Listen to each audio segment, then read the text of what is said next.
Isa ka ba sa taga-subaybay at taga-suporta kina Eman at Jillian Ward? Marami ang nagulat at napatanong kung bakit biglang may balitang pinagbawalan muna maging sweet sina Eman at Jillian Ward. Sa kabila ng sweet moments nila na kinagigiliwan ng fans, tila may desisyong kailangan sundin ang dalawa. May nagsasabing para ito sa focus sa career, may naniniwalang may payo mula sa pamilya, at mayroon ding haka-haka para iwas muna sa intriga at pressures sa publiko. Ano nga ba talaga ang totoong dahilan? Pansamantala lang ba ito? O may mas malalim na usapan sa likod ng kamera? Alamin natin buong kwento kung bakit sinasabing bawal muna maging sweet sina Eman at Jillian Ward.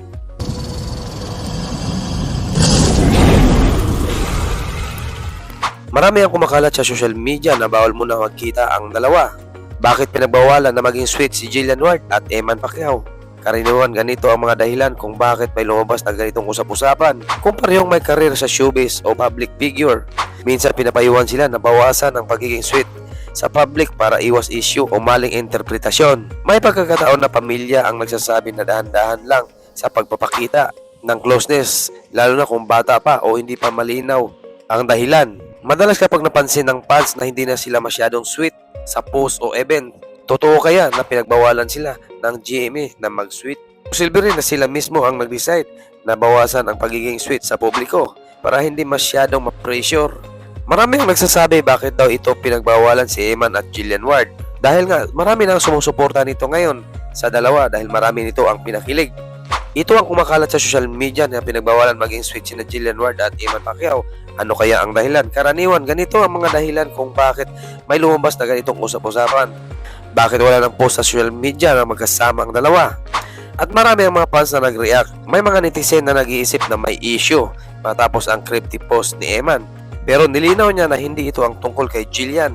Kahit madalas silang makita na magkasama o supportive sa events, sinusuportahan ito ng mga fans dahil gusto nila ang dalawa. Kaya lumabas na dito na may mga post at nagsasabi na pinagbawalan mag-sweet ang dalawa. May post din na may third party. May nag-post din, pamilya ang nagbabawal. Totoo kaya ito? Pero ayon sa mga lumalabas sa social media, walang kumpirmadong balita mula kay Jillian at Eman Pacquiao o sa management nila. Una, career muna ang priority. Pareho silang may kanya-kanyang ginagawa, showbiz at boxing. Minsan pinapayo na iwas muna sa pagiging sweet para hindi maapektuhan ang focus. Pangalawa, iwas issue at bashers kapag masyadong sweet sa public. Dumadami ang intriga, pwedeng payuhan sila na bawasan muna para hindi lumaki ang issue. Pangatlo, family guidance. May mga pagkakataon na ang parents na ang nagsasabi na dahan-dahan muna sa closeness, lalo na marami itong sumubaybay sa kanila. Pangapat, wala pang official at hindi pa nagsalita ang dalawa kung ano ang nangyayari sa kanila. Dahil minsan mas pinili nilang hindi muna maging sweet sa harap ng publiko. Panglima, management image protection sa showbiz. May image na inaalagaan. Pwedeng sabihan muna, huwag muna masyadong romantic sa kamera. Pang-anim, privacy muna. Posibleng sila mismo ang nagdesisyon na huwag munang magpakita ng sweetness para hindi ma-pressure. Maraming fans ang nagtatanong kung bakit tila bawal muna maging sweet sina Jillian at Eman Pacquiao sa publiko. Ayon sa mga lumalabas na usap-usapan, isa ito sa pangunahing na dahilan ay ang pag-focus muna nila sa kanilang karir. Pareho silang may mahalagang responsibilidad sa isa't isa. Kaya mas pinili nilang iwasan muna ang masyadong sweet na eksena upang hindi ma-distract. Bukod dito, sinasabihan, pinapayuhan din sila na umiwas muna sa sobrang closeness sa harap ng publiko para maiwasan ang intriga. Sa social media, mabilis lumaki ang issue kahit simpleng sweetness ay maaaring bigyan ng malisya. Kaya mas mabuti na raw na maging maingat muna silang dalawa. May mga nagsasabi rin na posibleng galing sa pamilya ang paalala.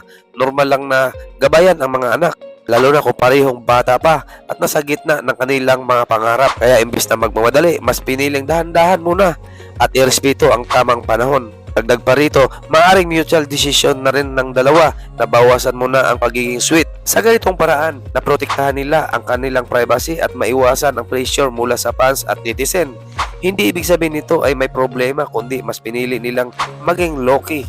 Sa uli, walang kumpirmadong pahayag, ngunit malinaw na ang bawal muna mag-sweet at maaaring dahil sa focus sa karir, pag-iwas sa intriga at payo ng pamilya, pagprotekta sa kanilang personal na buhay. Kaya sa ngayon, tila mas pinili nilang manatiling tahimik at umiwas muna sa sobrang sweetness sa publiko. at posibleng umiiwas muna sila sa issue sina Eman at Jillian Ward. Matapos mapansin ng mga netizen na hindi na sila gaanong nagkikita magkakasama nitong nakarang araw, marami tuloy ang nagtatanong kung may namamagitan bang problema o kung may nagbawal sa kanilang dalawa. Ayon sa ilang obserbasyon ng fans, tila mas pinili muna nina Eman at Jillian na maging tahimik. Maaari ito para maiwasan ang lumalaking usap-usapan sa social media na lalong nagiging sentro ng atensyon ng bawat galaw nila sa panahon ngayon. Kahit simpleng pagkikita ay agad nabigyan ng kahulugan, may mga posibilidad din na parehong nagkataon muna ang dalawa sa kanilang commitments. Si Eman ay busy sa kanyang training at personal na schedule, habang si Jillian naman ay abala sa kanyang mga proyekto at trabaho sa industriya. Dahil dito, natural lamang mawasan ang pagkakataon na makita silang magkasama. Hindi rin maiwasan na payuhan ng pamilya o management ang dalawa na umiwas muna sa mga sitwasyong maaaring pagmulan ng bagong kontribusya. Sa ganitong paraan, napamatili nila ang maayos na imahe at maiwasan ang maling interpresyon ng publiko. Sa ngayon, naantayin natin ang impormasyon sa dalawa kung may alitan ba o posibleng mas pinili lamang nina Eman at Jillian Ward na manahimik muna at hayaan humupa ang issue habang patuloy ang espekulasyon. Nananatiling umaasa ang kanilang mga tagahanga na maayos ang lahat at darating din ng tamang panahon para muling magkita silang magkasama ng walang intriga.